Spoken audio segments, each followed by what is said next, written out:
what's finally happening in the recruiting space is that we're humanizing that relationship more.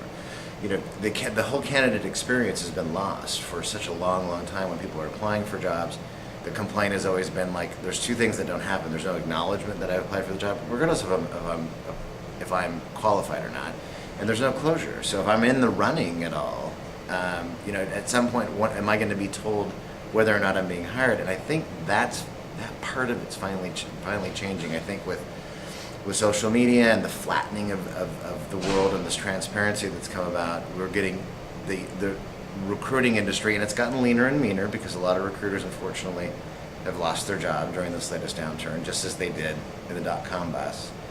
I think that humanizing that transaction for the job has actually gotten a lot better. So to say what's wrong with the labor market, I still think that we're on the front end of mainstream when it comes to these changes, but I do think on the positive side, the recruiting industry and just recruitment in general has actually gotten better with humanizing that applicant-employee transaction, if that makes sense.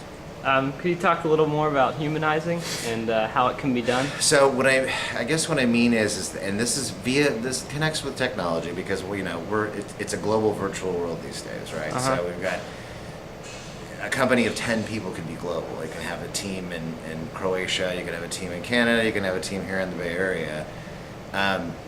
The technology is now here for us to better communicate, collaborate, knowledge share, and work together, and that includes in the hiring process as well, right? So you've got a lot of video interviewing technologies now that are out there. You've got HireVue, you've got Zuzu Hire, who actually just got a little plug in the New York Times about creating this kind of the video transaction of being able to see you live in a person without being there exactly, and it saves a lot of money and travel. Uh-huh. But I think that part of the social recruiting transaction of being able to have FaceTime online now and not have to be in the same room together, I think is huge, because I want you to look me in the eye and let's talk about what my opportunity is, and you tell me why you think you're qualified for that job, and earlier on in the interview stage as opposed to the final candidates. And I think you can do this now with technology, and that's part of that humanization, is putting a face to it all, for me at least. And I think it's getting much easier. I mean, we can Skype all the time. I Skype with my parents, with our kids, They live in Oregon. We don't see them that often. Yeah.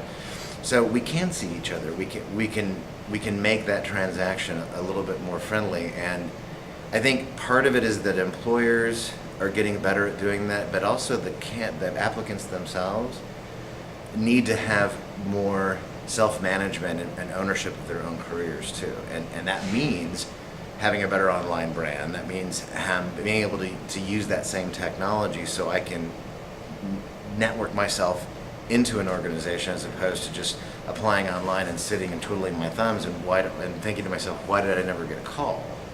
So anyway, I hope I answered some of it, but the humanization part of it, to me, is technology is allowing us to have more FaceTime. Social media, to me, has always been about driving people to have more live interaction.